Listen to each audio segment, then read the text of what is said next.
Jayant Patil sir. अध्यक्ष महोदय, राज्यपाल महोदयांच्या अभिभाषणावर आभाराच्या ठरावावर मी बोलतोय. अध्यक्ष महोदय,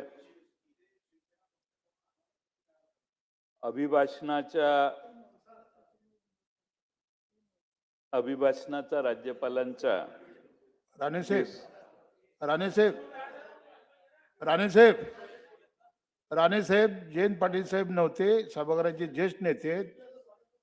हा, ते आल्यामुळे त्यांना स्पेशल केस केलेली आहे. मी विनंती केली मगाशी होतं, पण मी जरा राज्यपालांच्या अभिभाषणात अभिभाषणाचा देशाच्या राज्यघटनेत उल्लेख आहे. ह्या अभिभाषणाला घटनेमध्ये देखील एक विशेष मूल्य आहे. आणि अध्यक्ष महोदय, राज्यपालांनी असं घटनेत म्हटलेलं आहे की ही बैठक का बोलावली हे सांगणं राज्यपालांनी अभिप्रेत आहे. संपूर्ण अभिभाषणाच्या या भाषणात याबद्दल केवळ एका ओळीचा उल्लेख शेवटी करण्यात आलेला आहे. अध्यक्ष महोदय, राज्यपालांचं अभिभाषण म्हणजे मंत्रिमंडळाचं भाष्य. म्हणजे 3 इडियट्स मध्ये एक डायलॉग असतो, बोल वो रहे है लेकिन शब्द हमारे है. म्हणजे शब्द मंत्रिमंडळाचे आहेत, मंत्रिमंडळाने हे भाषण तयार करून दिलेलं असतं. आणि मला आश्चर्याचा एक धक्का बसला की या अभिभाषणामध्ये स्वर्गीय अजितदादा यांच्याबद्दल एक चकार शब्द काढलेला नाही. किमान राष्ट्रवादीच्या जे अजितदादांच्यामुळे मंत्री झाले, किमान त्यांनी तरी मंत्रिमंडळात आग्रह धरायला पाहिजे होता की अजितदादांच्यावर 2 वाक्य घाला म्हणून. पण तो विसर किमान दादांना भावपूर्ण श्रद्धांजली राज्यपालांच्या तोंडातून आलं तर त्याला जास्त, आता मला खात्री आहे मुख्यमंत्री तर नक्कीच त्यांच्या अर्थसंकल्पात करतील, पण अभिभाषणात येणं हे सर्व राज्याच्या वतीनं होत असणारं भाषण आहे.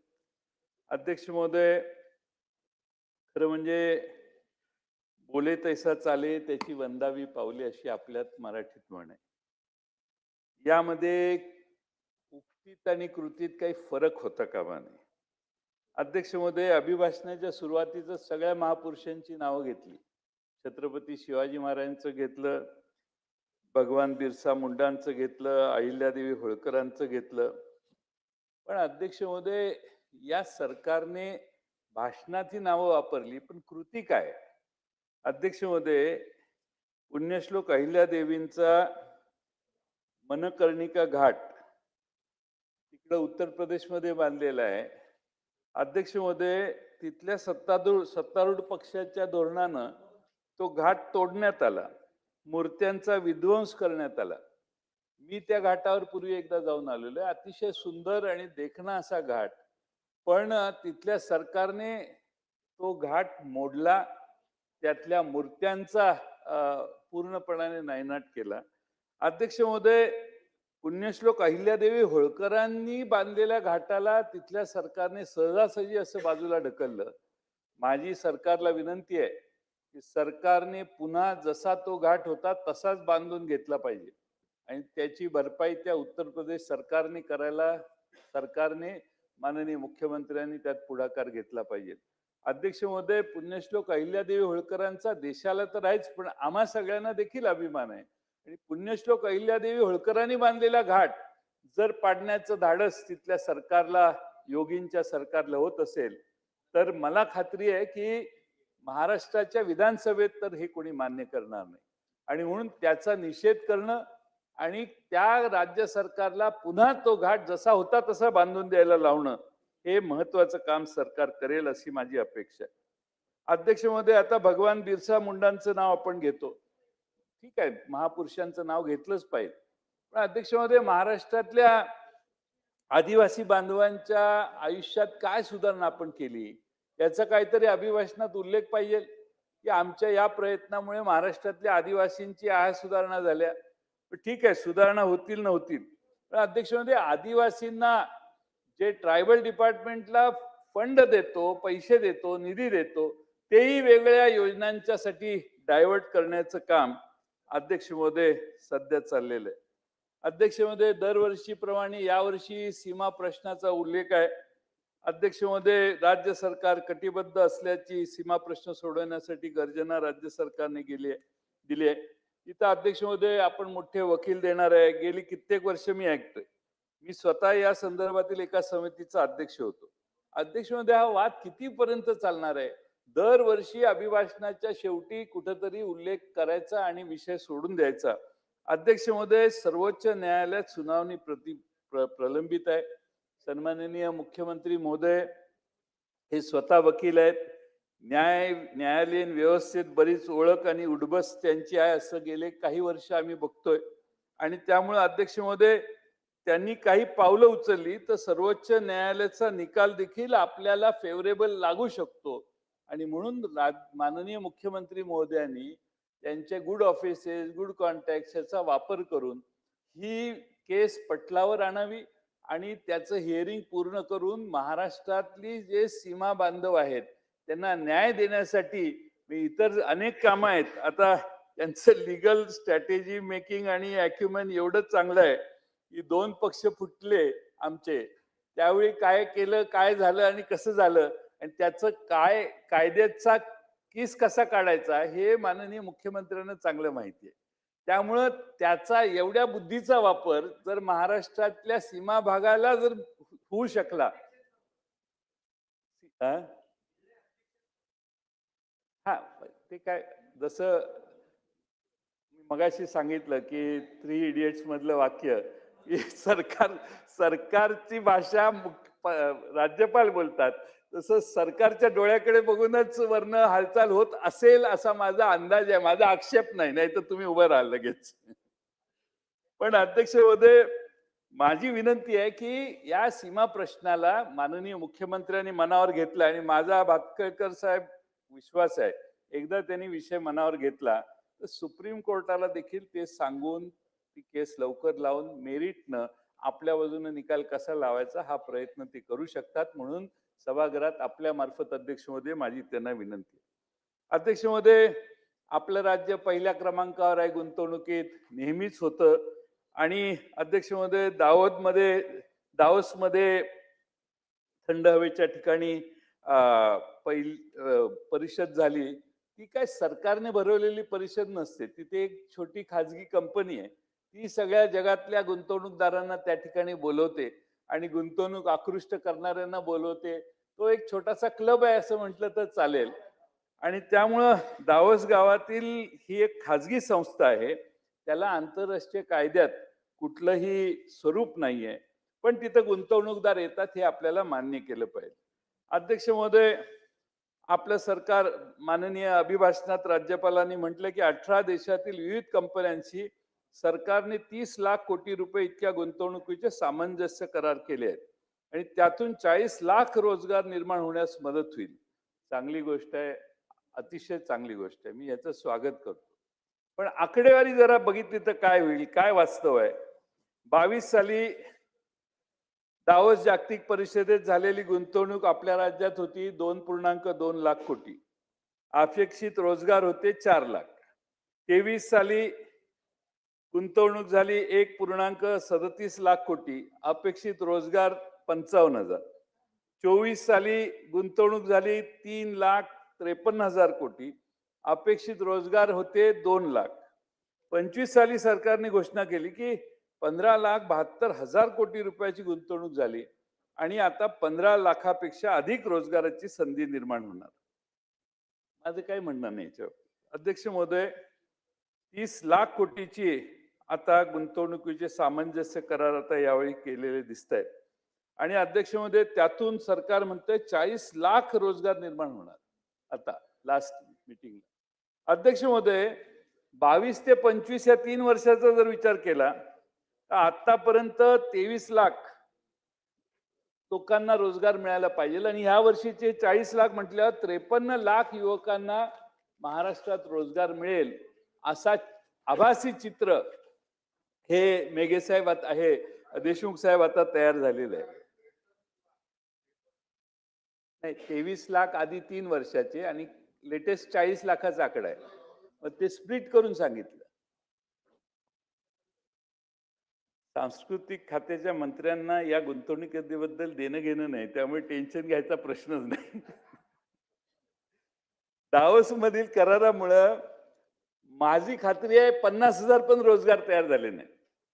माझी मुख्यमंत्र्यांना, उद्योग मंत्र्यांना विनंती आहे की एक व्हाईट पेपर करावा. झाले असेल तर आपलं ऑब्जेक्शन नाही.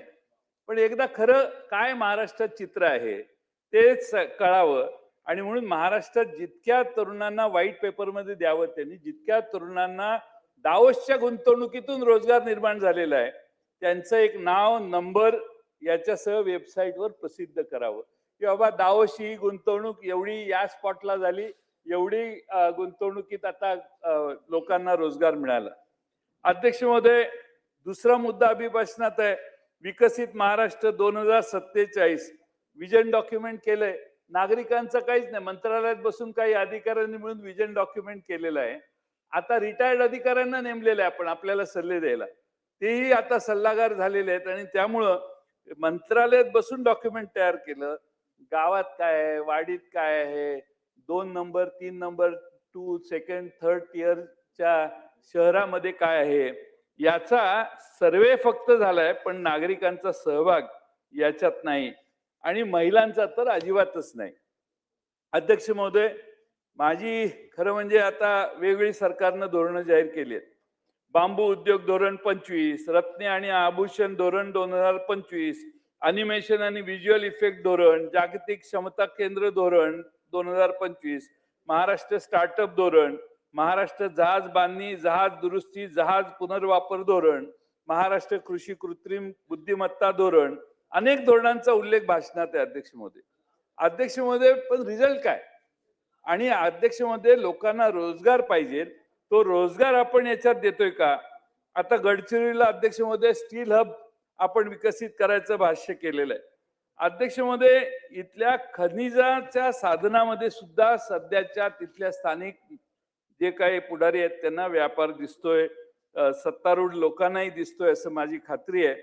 अध्यक्ष महोदय, आतापर्यंत माननीय मुख्यमंत्र्यांनी 24च्या हिवाळी अधिवेशनात सांगितलं की 50,000 कोटीची स्टीलची गुंतवणूक झालेली आहे.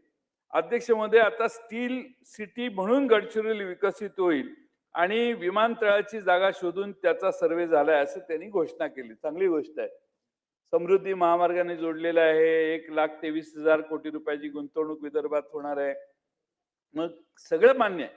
पण अध्यक्ष महोदय, तिथला जो स्थानिक जमीन मालक आहे, जो आदिवासी आहे, स्थानिक आदिवासींच्या जल, जंगल, जमीन आणि पर्यावरणावर काहीच आपण बोलत नाहीये. अध्यक्ष महोदय, काही भूमिका घेत नाही असा स्थानिक आदिवासींचा आता आक्षेप यायला लागलेला आहे. बांबू, तेंदू, वनौषधाची संसाधनं याकडे आपण का दुर्लक्ष करतोय? त्यांना अध्यक्ष महोदय मुख्यमंत्री तिथं जातात त्यावेळी या आदिवासींच्या शिष्टमंडळाला या आदिवासींना भेटलं पाहिजे. त्यांच्याही समस्या उद्योग वाढीला जातायत, माझी तक्रार नाही, तिथं मुक्कामी मुख्यमंत्र्यांचा असतो. पण अध्यक्ष त्याबरोबर त्या आदिवासी भागातल्या लोकांना देखील न्याय देण्याची भूमिका आपण घेतोय का? शेवटी कुठल्याही विकासाला मानवी चेहरा असला पाहिजे आणि तो देण्याचा प्रयत्न सरकार करेल अशी अपेक्षा मी या ठिकाणी करतोय.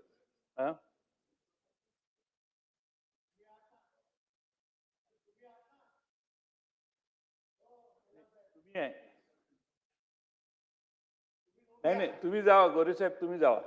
काय हे जरी गेले तरी मी कंटिन्यू करतो, तुम्ही काय काळजी करू नका. माझी काय पाठिंबा आहे, तुम्ही सुट्टी करून येणार असाल तर हरकत नाही, माझा पाठिंबा आहे, मी काय ऑब्जेक्शन घेणार नाही. तुमच्या काय काय आणि अध्यक्ष महोदय, आता अध्यक्ष महोदय, ज्यावेळी पंचायत राज सुरू झालं त्यावेळी आमच्या गावात आम्हीच सरकार म्हणून देशात पहिल्यांदा सामूहिक वन हक्क घेणारे मेंढालेखा हे गाव गडचिरोली जिल्ह्यात आहे. मागील काही वर्षापासून या आदिवासींची मालकी केवळ नावाला राहिली आहे. विकासाचा भस्मासूर, आदिवासींचा आक्रोश न ऐकता चिरडून टाकला जातोय. अध्यक्ष महोदय, गडचिरोली जिल्ह्यात 25 खाणी प्रस्तावित आहेत. सुरजागड खाणीमुळे स्थानिक आदिवासींना जगणं अवघड झालेलं आहे. विकास पाहिजे का तर यस, पण अध्यक्ष महोदय, कोणत्याही इतर प्रश्नाकडे आपण लक्ष देत नाही. आंदोलन करते लक्षलवादी आहेत असं म्हणून आपण त्यांच्याकडे दुर्लक्ष करतोय. सुरजागडच्या एकटा खाणीतून दरवर्षी किमान 600 मालमोटारी हजारो टन खनिज वाहतूक करतात. माझा आपल्याला प्रश्न आहे की गडचिरोली समृद्धी महामार्गाने जोडून घेतले, तिथं विमानतळ पण प्रस्तावित आहे. हजारो टन माल वाहतूक अत्यंत माफक दरात करायला या खाणींना रेल्वेने का जोडून घेता येत नाही? रेल्वेने जोडा ना.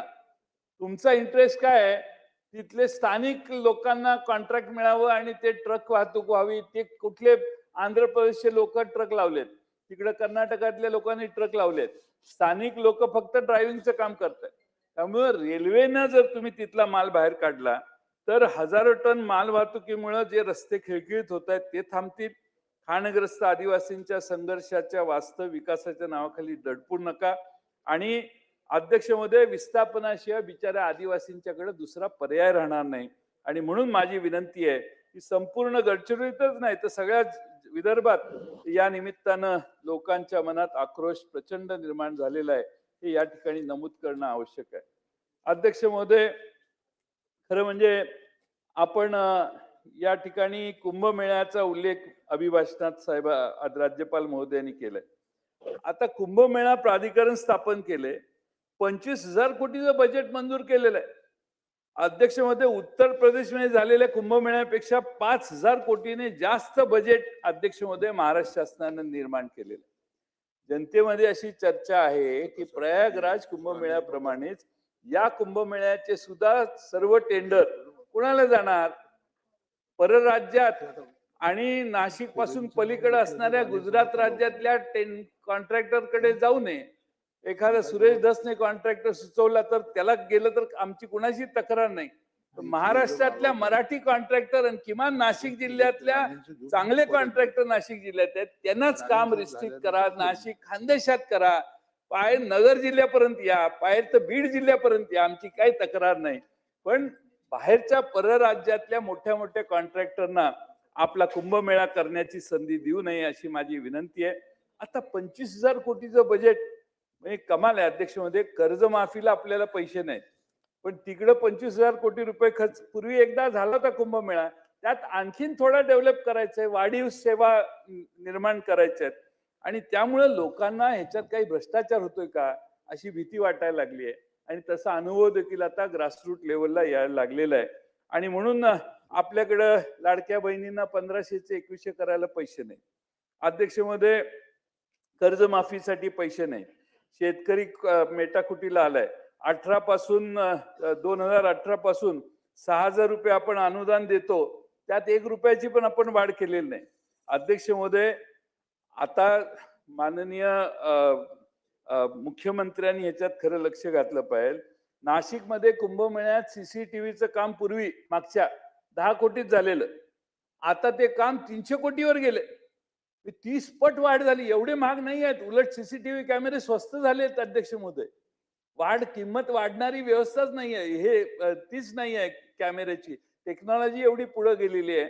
आणि म्हणून अध्यक्ष महोदय, 10 कोटीचं पूर्वी झालेलं काम आता 300 कोटी कशाला लागतात याचंही स्पष्टीकरण सभागृहाला मिळणं आवश्यक आहे. अध्यक्ष महोदय, खरं म्हणजे तुम्ही शेतकऱ्यांच्या अनुदानात काही वाढ करत नाही, पण टेंडरच्या किमती शेकडो पटीनं वाढायला लागलेल्या आहेत. 2015 मध्ये या अनियमिततेची चौकशी करण्याचे आदेश मुख्यमंत्री महोदयांनी दिले होते. त्याचा अहवाल 11 वर्ष झालं तरी अजून सार्वजनिक करण्यात आलेला नाही. मुख्यमंत्र्यांना आमची विनंती आहे, कुंभमेळ्याच्या नावावर हा जो गैरकारभार चालू आहे त्यावर मला नाशिकचे कायमचे रहिवासी असणारे साहित्यशास्त्रातील सर्वोच्च पुरस्कार मिळवलेले कुसुमाग्रजांची कुंभमेळ्यावर लिहिलेली सिंहस्थ नावाची कविता आठवते. तुम्ही ही कविता ऐका. कविता आहे म्हणून, आणि ती कुसुमाग्रजांची आहे. व्यर्थ गेला तुका व्यर्थ ज्ञानेश्वर, संतांचे पुकार वांज झाले. रस्तो रस्ती साठे बैराग्यांचा ढीग, दंभ शिगो शिग तुडुंबला. आले खडग हाती नाचती गोसावी, वाट या पुसावी अध्यात्माची. कोणी एक उभा एका पायावरी, कोणास पथारी कंटकाची.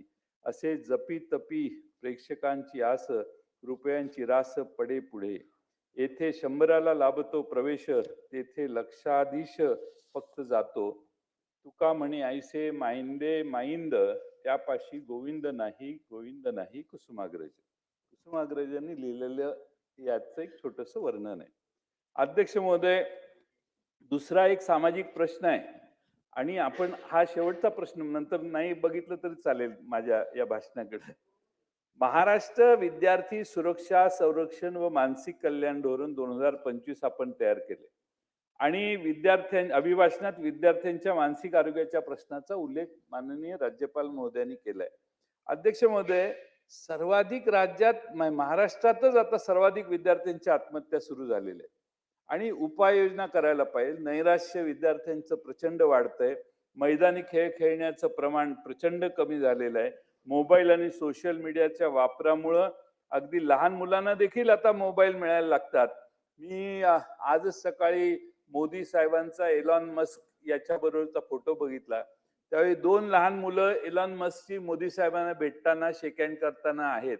त्या मुलांच्या हातात मोबाईल नाही, लॅपटॉप नाही, आयपॅड नाही, काही नाही. त्यांच्या हातात पुस्तक आहेत आणि त्यामुळं अध्यक्ष महोदय, महाराष्ट्रातल्या नव्या पिढीला, तरुण पिढीला पुस्तकं हातात देण्याचं काम आपण केलं पाहिजे. आणि म्हणून अध्यक्ष महोदय, महाराष्ट्रातल्या सगळ्या शाळांमध्ये वाचन संस्कृती वाढली पाहिजे आणि मोबाईल वापर करण्याच्या बाबतीत सरकारने काहीतरी आपण विचार करून काहीतरी कारवाई करा. झालेली ना, तेवढा वेळ तुमचा मी घेणार नाही, कारण वर सभा चर्चा झालेली असली तर तुम्ही काहीतरी करालच. पण काहीतरी अध्यक्ष महोदय, लहान मुलांनी मोबाईल वापरण्याच्यासाठी कुठेतरी बंद करण्याचा, जनजागृतीसाठी जाहिरात तर करा. तुमच्या सगळ्यांचे फोटो देऊन तुम्ही जाहिराती देता, तुमचे फोटो काढा आणि फक्त ही जनजागृती कशी होईल, तुम्हाला नाही तुमचं पण दुसऱ्यांचं आहे. मी तुम्ही आहे म्हणून तुमच्याकडे बघतो. जनजागृती कशी होईल हे याविषयी बघण्याचं काम आपण अध्यक्ष महोदय केलं पाहिजे. आज खरं म्हणजे अध्यक्ष महोदय, मी या ठिकाणी काल परवा एक मंत्री नाशिकमध्ये शासकीय कार्यक्रमात म्हणजे राज्यपालांनी डॉक्टर आंबेडकर साहेबांचं नाव घेतलेलं आहे. आता शासकीय कार्यक्रम प्रजासत्ताक दिनाचा होता. त्यात आपले एक मंत्री, आता त्यांचं नाव घेत नाही, ते आमचे मित्र आहेत म्हणून, पण कार्यक्रम काय होता तर प्रजासत्ताक दिनाचा, आणि चक्क डॉक्टर बाबासाहेब आंबेडकरांचं नावच त्यांनी घेतलं नाही. अध्यक्ष महोदय, हे सर्वात जगातलं सर्वश्रेष्ठ असं संविधान कुणी आपल्याला हातात दिलंय तर डॉक्टर बाबासाहेब आंबेडकरांनी दिलंय. त्यांचं नाव विसरणं हा एक प्रकारचा गुन्हा आहे असं माझं मत आहे.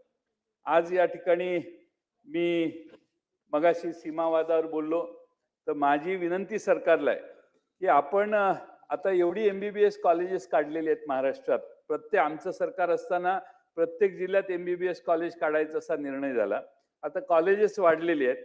तर पूर्वी आपण सीमा भागातील मराठी बांधवांसाठी 8 जागाच राखीव ठेवलेल्या होत्या. 8 जागा ते फार पूर्वीपासून चालू आहे. माझी सरकारला आपल्या मार्फत विनंती आहे की 8 जागाच्या ऐवजी त्या 30 जागा कराव्यात.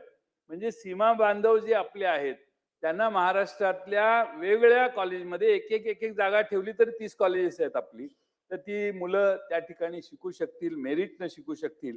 म्हणून सीमा भागातल्या बांधवांच्यासाठी MBBS कॉलेजमध्ये आरक्षित जागा ठेवाव्यात, 30 जागा ठेवाव्यात अशी माझी. 8 जागा आहेत ऑलरेडी, त्याचं 30 जागा वाढवाव्यात अशी माझी विनंती आहे. शेवटी अर्थकारणावर जास्त वेळ बोलून घेत नाही, पण GDP मध्ये राज्यपाल महोदयांनी यावर्षी भाषणात सांगितलं की 13.5% देशाच्या GDP मध्ये महाराष्ट्राचा वाटा 13.5% आहे. पण मागच्या वर्षीच्या भाषणात अध्यक्ष महोदय, राज्यपाल महोदय असं म्हटले की 14% आहे. म्हणजे राज्यपाल महोदय सांगतायत की आमचा 0.5% देशातल्या इकॉनॉमीमध्ये कमी झाला. हा एक गंभीर प्रश्न राज्यपालांनी सभागृहाला सांगितलेला आहे आणि त्याची नोंद घ्यावी. आमच्याकडे फार मोठी गोष्टी आहेत आणि यावय त्यावय, पण टक्का कमी झालेला आहे, ही तेवढीच वस्तुस्थिती. आता बेरोजगारी, तुम्ही म्हणता आमच्याकडे गुंतवणुकी जास्त झाल्या. 10 फेब्रुवारीला periodic labour force survey report प्रकाशित झाला. 15 ते 29 या वयोगटातील युवकांचे बेरोजगारीचे प्रमाण 13.1% आहे. आणि एक शॉकिंग आकडा असा आहे की जे जुलै सप्टेंबर मध्ये महिलांची बेरोजगारी 16.4% होती, ती आता वाढून 19.1% झाली आहे. अध्यक्ष महोदय, एक महत्वाचं म्हणजे शहरातील पुरुषांच्या बेरोजगारीमध्ये दुप्पट वाढ झालेली आहे. अध्यक्ष महोदय, तुम्ही एवढी गुंतवणूक आली तेवढी आली एवढं सांगताय, मग एवढी बेरोजगारी का वाढते? प्रत्यक्षात तसं दिसत नाही असा त्याचा अर्थ आहे. आणि हे मी नाही काढलेलं, तर 10 फेब्रुवारीला पिरियडिक लेबर फोर्स सर्व्हेनं प्रकाशित केलेली ही आकडेवारी आहे. म्हणजे बेरोजगारी महाराष्ट्रातली वाढते आहे आणि त्यात महिलांची वाढते आहे, त्यात शहरातली वाढते आहे. हे अध्यक्ष महोदय आपण लक्षात घेतलं पाहिजे. आणि म्हणून रस्ता बांधायचा, हायवे बांधायचा म्हणजे विकास, एवढा विकासाचा मर्यादित अर्थ नाहीये. एवढीच मी अध्यक्ष महोदय सरकारला विनंती करेन. खरं म्हणजे अध्यक्ष महोदय, राज्यपाल महोदयांनी त्यांच्या भाषणात मागच्या वर्षी 5,000 कोटी रुपये सरकार सबसिडी प्रमोशनसाठी आणि इंडस्ट्रियल ग्रोथसाठी देणार असं सांगितलेलं होतं. आम्हाला सरकारने सभागृहात सांगावं की ते 5,000 कोटी रुपये कुणाला दिले, इंडस्ट्रीचं काय प्रमोशन झालं आणि यातून किती उद्योग निर्माण झाले.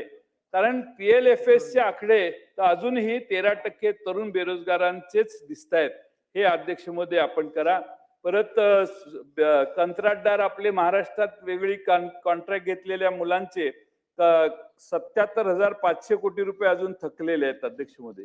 त्यांनी तर सोनी घाण करून घाण ठेवून आपला उद्योग केलाय. आता सरकारकडून पैसे येत नाहीत म्हणून घरदारं विकून बँकांची कर्ज भागवण्याचं काम अध्यक्ष महोदय करतायत. अध्यक्ष महोदय, आणखीन एक महत्वाचा मुद्दा आहे की राज्य निर्यात सज्जता निर्देशांकामध्ये राज्यपालांनी सांगितलं देशात आपण पहिल्या क्रमांकावर आहे, चांगली बाब आहे. पण अध्यक्ष महोदय, कांदा निर्यातीचा प्रश्न अद्याप सुटलेला नाही.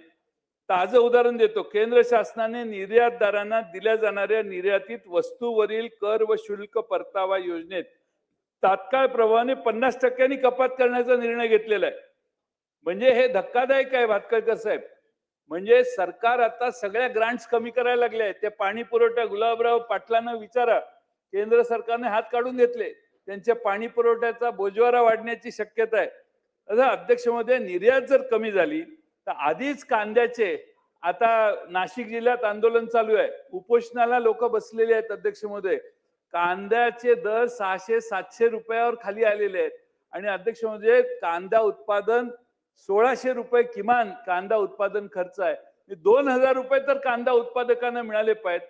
या आता 600-700 रुपये आलेले आहेत अध्यक्ष महोदय. लासलगाव सारख्या प्रमुख बाजार समितीत या दरावर बघा तुम्ही काय होतंय. पण अध्यक्ष महोदय,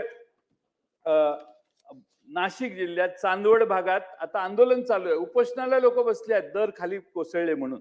अध्यक्ष महोदय, दुसरं एक संकट सरकारवर येणार आहे, ते म्हणजे भारत अमेरिका व्यापार करार.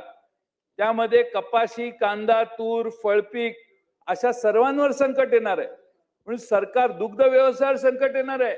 0% सगळा माल इकडे येणार आहे. अध्यक्ष महोदय, महाराष्ट्रातला शेतकरी कसा टिकेल या संकटावर? आपली 15-16 लिटरची गाय आणि तिकडं अमेरिकेत 60-70 लिटरची गाय. म्हणजे आपण मधला बॅरियर काढला आणि ह्या गाईला सांगितलं 15 लिटरच्या, जा 70 लिटरवर कॉम्पिटिशन कर. 2,000 एकर सोयाबीन लागणार एक शेतकरी इथं 2 एकराच्या शेतकऱ्याशी कॉम्पिटिशन करणार. कपास 8-10 एकरात लावणारे शेतकरी तिथं 5,000 एकराच्या शेतकऱ्याशी कॉम्पिटिशन करणार. कसं परवडणार आहे अध्यक्ष महोदय? आणि म्हणून अजून तपशील आलेला नाही, पण 0% जर आयात कर झाला तर अध्यक्ष महोदय फार मोठं संकट महाराष्ट्राच्या आणि देशाच्या शेतकऱ्यांच्या समोर येणार आहे. आणि म्हणून माझी आपणाला विनंती आहे, काही चांगले उपक्रम सरकारने घेतलेत. एक मुख्यमंत्री समृद्ध पंचायत राज अभियान चांगली कल्पना आहे आणि नक्कीच विकासासाठी फायदा होईल अशी आम्ही अपेक्षा बाळगतो. आता आर्टिफिशियल इंटेलिजन्स पॉलिसी ऍग्रिकल्चर साठी सुरू करण्यात आलेली आहे. अजितदादा असताना त्यांनी आमच्या वसंतदादा शुगर इन्स्टिट्यूट मध्ये आणि काही शेतकऱ्यांना सांगितलं आम्ही 500 कोटी ठेवलो, तसे मागच्या वर्षी 500 कोटी बजेट झाले. त्यातले किती पैसे खर्च झाले हे या अर्थसंकल्पात मुख्यमंत्री सांगतील असा माझी खात्री आहे. पण पुन्हा तेवढीच रक्कम त्यांनी अर्थसंकल्पीय भाषणात त्यांच्यात सांगावी अशी आमची अपेक्षा आहे. पानन रस्त्यावर देखील चांगली योजना आहे आणि ती अतिशय महत्वाची आहे. पानन रस्त्याने शेतकऱ्यांचा फायदा होईल अशी आमची सगळ्यांची खात्री आहे. या सगळ्या याच्यात अध्यक्ष महोदय, मी या ठिकाणी आपणाला आणखीन एक मुद्दा सांगतो की उमेद अभियानांतर्गत मी मंत्री ग्रामविकास असताना उमेद अभियान सुरू केलं महाराष्ट्रात. योजना आली. राज्यात 6,60,000 महिला स्वयंसहायता गटाची स्थापना झाली. 64 लाखाहून अधिक कुटुंबांना 44,251 कोटी रुपयाचे बँक कर्ज उपलब्ध केले. यामुळे 26 लाख महिला लखपती दिदी झाल्या असं म्हणतात. बाजारपेठ त्यांना उपलब्ध करून देण्यासाठी उमेद मॉल्स तयार करण्यात येणार आहेत. पहिल्या टप्प्यात 13 जिल्ह्यात उमेद मॉल्सना आता मंजुरी देण्यात आली आहे. पण अध्यक्ष महोदय, एकदा राज्यपाल महोदयांना आझाद मैदानात घेऊन गेलं पाहिजे असं माझं मत आहे. माझ्या उमेदच्या भगिनी कायम प्रत्येक अधिवेशनाला उमेदचा भगिनी आमच्या मुंबई महाराष्ट्रात नाही येतात आणि मुंबईत तिथं आझाद मैदानात आंदोलन करतात, आपली कैफियत मांडतात. पण अध्यक्ष महोदय, सरकार काय उमेदच्या महिलांना न्याय देत नाही. त्या उमेदच्या महिलांना, इतकं चांगलं काम करणाऱ्या महिलांना जास्त त्यांचं मानधन वाढवण्यासाठी काही व्यवस्था ही करणं आवश्यक आहे. आणखीन एक मुद्दा आहे अध्यक्ष महोदय, मेट्रो प्रकल्पाचं काम जागोजागी चालू आहे. काल परवा काय झालं, मुंबईत मेट्रोचा स्लॅब कोसळला आणि एका रिक्षातल्या प्रवाशाचा मृत्यू झाला. मृत्यू झालेल्याला नुकसान भरपाई 5 लाख आणि त्या कॉन्ट्रॅक्टरला 6 कोटी दंड लावला. दंड 6चा 10 झाला तरी आमचा पाठिंबाच आहे. पण ज्याचा मृत्यू आपल्या चुकीमुळे झाला त्याला 5 लाख रुपये दिले आणि मुंबईचे तुम्ही पालकमंत्री आहे, तुम्ही ह्याच्यात लक्ष घाला आणि 5चे 25 लाख त्याला नुकसान भरपाई कशी देता येईल हे आपण, आशिष शेलार साहेब तुम्ही लक्ष घातलं तर सगळ्या गोष्टी शक्य आहेत. चौकशी कुणाची करायची यांची चौकशी होईल. म्हणजे बांधणार याची हो, मी तुम्हाला नाही तो म्हणजे किती पैसे खर्च झाले, स्लॅब पडतो, गडबड घाई, मोठी टेंडर द्यायची, ह्याच्यात क्वालिटीचा विसर सरकारने करू नये. आता ते मीरा भाईंदरच्या पुलाचा अभिभाषणात सगळे पुलांचे उल्लेख झाले, पण मीरा भाईंदरच्या पुलाचा उल्लेख व्हायला पाहिजे होता. पुलाची नोंद, ती डिझाईन एकदा जाऊन बघा तुम्ही. आशिष शेलार साहेब, मीरा भाईंदरला एक पूल बांधलाय आपण, तर पुलाचं डिझाईन जरा बघायला पाहिजे. ते गलगोटिया युनिव्हर्सिटी आहे, तिथून डिग्री घेऊन आलेल्याने बांधलेला दिसतोय. काय डिझाईन वेगळंच आहे ते, तुम्ही जाऊन या. हा एकटा नाही आहे. तसं नागपूरला एक आहे महामार्गाचा पूल आणि तो जातो आहे एका घराच्या बाल्कनी मधून, महामार्गाचा पूल नागपूरमध्ये. आणि ते देवेंद्रजी कसं सहन करतात हेच मला कळत नाही. त्यामुळं अध्यक्ष महोदय, काय कोर्टात केस आहे, वाद आहे, काय आहे, याच्यात लक्ष घालावं. आणि दुसरा महत्वाचा प्रश्न म्हणजे राज्य सरकार अभिभाषणात शक्तीपीठ मार्गाचा उल्लेख केलेला आहे. शक्तीपीठ मार्गाचा उल्लेख अध्यक्ष महोदय करतोय आपण. त्या मराठवाड्यात परभणीमध्ये मुक्ती संग्राम आणि मध्ये अग्रेसर असणारा जिल्हा होता, त्या निजामशाहीच्या विरोधी लढला. त्या निजामशाहीच्या विरोधी लढणाऱ्या जिल्ह्यात महायुती सरकारच्या माध्यमातून पुन्हा निजामशाही अस्तित्वात आली असं लोकांना वाटायला लागले. कारण शक्तीपीठ महामार्गाच्या वर आंदोलन करणाऱ्या शेतकऱ्यांचीच धरपकड सरकारने केली. अध्यक्ष महोदय, फार अवघड परिस्थिती महामार्गाची. शक्तीपीठाच्या मागे सरकार का मागे लागले हेच कळत नाही. अध्यक्ष महोदय, खरं म्हणजे आपण विचार जर केला तर अध्यक्ष महोदय, सरकारने शक्तीपीठच्या मागे लागायच्या ऐवजी मुंबई पुणे एक्सप्रेसवेच्या वाहतूक कोंडी बाबतीत जरा लक्ष घालावं. किती महाराष्ट्र सरकार उदासीन झाले. मुंबई पुण्यात जाताना 5 तासाच्या आत माणूस पोहोचत नाही, कधी कधी 7 तास लागतात, 30 तास लागतात. पुणे मुंबई एक्सप्रेसवरील वाहतूक कोंडी टाळण्यासाठी अध्यक्ष महोदय सरकारने यापूर्वी विचार केला आणि कर्जत शिरूर महामार्गाचा प्रस्ताव सरकार दरबारी अजून धूळखात पडलेला आहे. आता दिसेल तिथं रस्ते बांधायला लागलाय, तिथं माणसं मरायला लागली आहेत, माणसांचे शेकडो तास वाया जात आहेत. त्यामुळं कर्जत शिरूर हा रस्ता जो सुचवण्यात आलेला आहे, जो तुमच्या बांधकाम खात्यात धूळखात पडलेला आहे, तो बाहेर काढा. गोरे साहेब, आपल्या राजेंना जरा सांगा की जुनी कागद जरा हुडका. पण अध्यक्ष महोदय, सर्व घाटमाथ्यावरील रस्त्यांमध्ये 20 ते 25 किलोमीटरचं अंतर आहे. मात्र माळशेज ते लोणावळा या घाटमाथ्यावरील रस्त्यामध्ये तब्बल 70 ते 80 किलोमीटरचं अंतर आहे. पुणे मुंबई एक्सप्रेस वेवर कितीही बदल केला तरी वाहतूक कोंडीचा प्रश्न काही सुटणार नाही. आज कर्जत शिरूर महामार्गाचाच ऑप्शन त्याला आहे. आणि म्हणून अध्यक्ष महोदय, माझी विनंती आहे की सगळं म्हणजे MMR रिजन मधून, JNPT मधून जी अवजड वाहतूक जाते पुणे, सोलापूर, अहमदनगर, हैदराबाद, मराठवाडा, पश्चिम महाराष्ट्रातील काही जिल्ह्यात एकमेव मार्ग आहे. आणि म्हणून लवकरात लवकर कर्जत शिरूर महामार्ग सरकारने हातात घ्यावा. आणि दुसऱ्या बाजूने ते आमच्या मागे लागलाय तुम्ही, ते शक्तीपीठ महामार्ग, ते मी इकडच्या बाजूला बसलोय म्हणून माझ्या मतदारसंघातच घातलाय. आता ही अलाइनमेंट बदलली आणि शक्तीपीठ महामार्ग माझ्या मतदारसंघातच घातलेला आहे. आणि आता मतदारसंघात आणि जिल्ह्यात सगळीकडे आंदोलन सुरू झालेत. पूर्वी जो शक्तीपीठ महामार्ग होता त्यात मुख्यमंत्री म्हणायचे लोकांनी आमचं मान्य केले, लोक येऊनच मला निवेदन देतायत तुम्ही आमच्याकडे करा म्हणून. मग त्याची अलाइनमेंट का बदलली? आणि आमच्यात काय, आमच्याकडे काही तीर्थस्थान वगैरे असं काही मोठं नाहीये.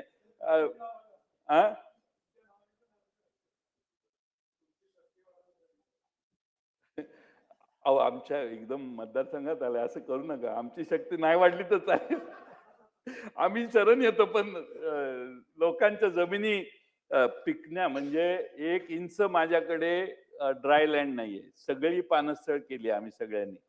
पण ती जमीन आता जर तुम्ही घ्यायला लागला तर अवघड आहे. मी या ठिकाणी आणखीन एक मुद्दा मांडतो आणि माझं भाषण मी संपवतो.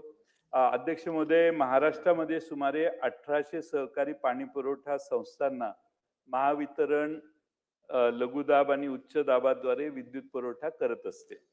अध्यक्ष महोदय, मध्ये सरकारने दरवाढ केली, वीज नियामक आयोगाने, सरकारने नाही. 1 एप्रिल पासून 5 रुपये 16 पैसे, त्यातलं 1 रुपया 16 पैसे शेतकऱ्यांनी भरले. त्यांची उरलेली रक्कम त्यांच्या अकाउंटवर आली, ते त्यांना सवलती मिळाल्या. अध्यक्ष महोदय, आता सरकारने या सहकारी पाणी पुरवठा संस्थांची थकबाकी, काही ठराविक संस्थांची 1800 पाणी पुरवठा संस्था आहेत, त्या काही त्यातल्या अडचणीत आलेल्या आहेत. तर 70 ते 80 कोटी येत्या अर्थसंकल्पीय 70 ते 80 कोटी थकबाकी आहे. आमचे कोरे साहेब नेहमी या मुद्द्यावर बोलत असतात की राज्य सरकारचं अनुदान, या योजना केल्या त्यावेळी 25% राज्य सरकारचं अनुदान मिळणार होतं, ते मिळावं म्हणून त्यांनी विधानसभेत एक प्रस्ताव मांडला. आम्ही त्यावेळी त्यांचा पुरस्कार पाठिंबा दिला. पण राज्य सरकारने मुद्दलच द्यायचं ठरवलं. आता राज्य सरकार मुद्दलवर व्याज ऍड करून देणार आहे.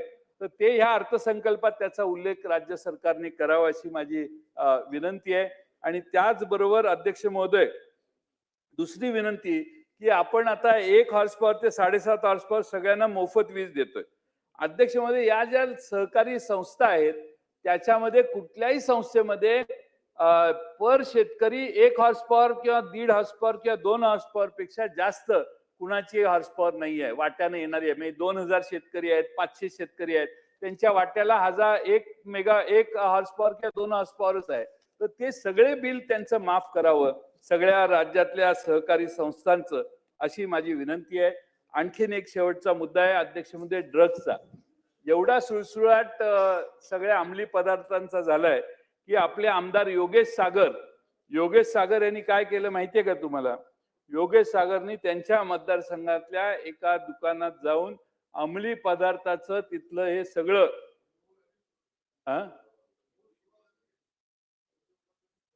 केली, पण ते त्यांची क्लिप जास्त जोरात व्हायरल झाली. नाही, माझ्याकडे आली ती. तुमची पण पाठवा, मी तुम्ही केली असं मी म्हणतो, माझी काय अर्थात, पण मुद्दा तो नाही आहे.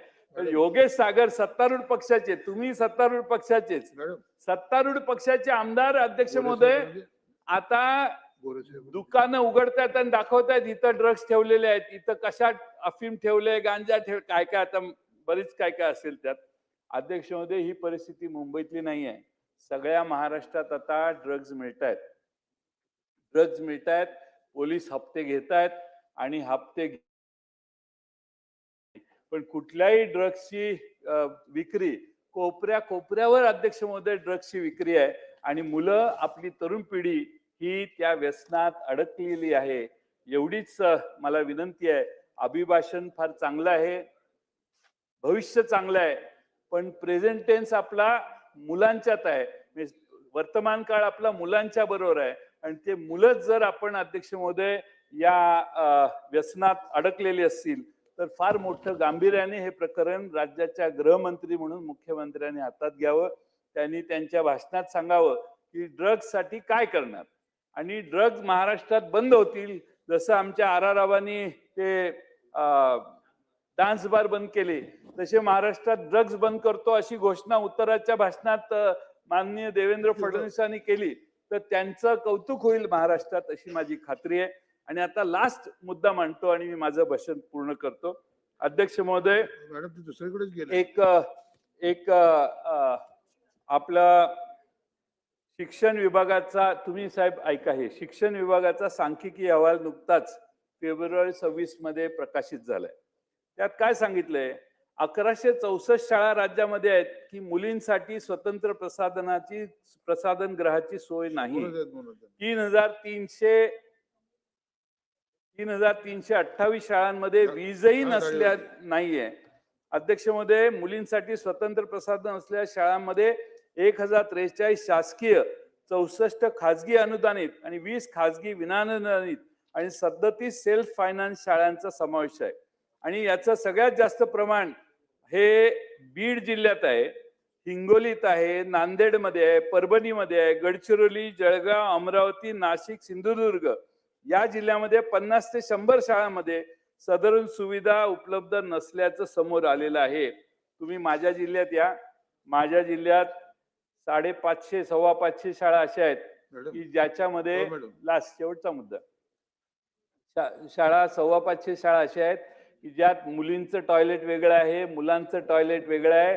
5 स्टार मध्ये गेल्यावर जसं टॉयलेट असतं तसं माझ्या जिल्हा परिषदेच्या सांगली जिल्ह्यातल्या जिल्हा परिषदेच्या शाळांमध्ये टॉयलेट्स आहेत. हात धुवायचं, हँड वॉशिंग स्टेशन, ग्रॅनाइटचं भातकळकर साहेब आहे, तुम्ही माझ्या मतदारसंघात या एकदा. आणि शाळा सगळ्या टापटीप आहेत आणि अतिशय उत्तम शाळा आमच्या सांगली जिल्ह्यात उभ्या झालेल्या आहेत. पण ही आकडेवारी महाराष्ट्रातली जर वाचली तर आपली सगळ्यांची मान शरमेने खाली जाईल.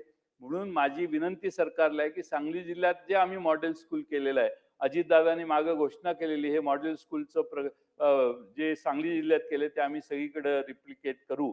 तर माझी मुख्यमंत्र्यांना विनंती आहे की त्यांनी याच्यात लक्ष घालावं आणि महाराष्ट्रात सगळ्या शाळांमध्ये, जिल्हा परिषदेच्या शाळात आणि शासकीय अनुदानित शाळात मुलांचं आणि मुलींचं टॉयलेट वेगळं असावं, स्वच्छतागृह याची व्यवस्था करावी.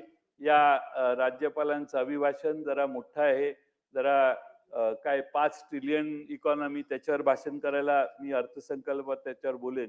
पण एवढी मोठी इकॉनॉमी होणार आहे की स्वप्नरंजन जी आहेत त्या स्वप्नरंजनापेक्षा ड्रग्सच्या विळख्यातला आमचा युवक, आमच्या महिलांकडे झालेली दुर्लक्षितपणा, आदिवासींच्या गडचिरोली जिल्ह्यापासून अनेक ठिकाणी होणारा अन्याय आणि कायदा व सुव्यवस्था याकडे लक्ष दिलं तर हे मोठे स्वप्न हे खरं आहे का याच्याविषयी शंका वाटते मला. मी पुन्हा अभिभाषणाला विरोध करून मी माझे 2 शब्द संपवतो. धन्यवाद.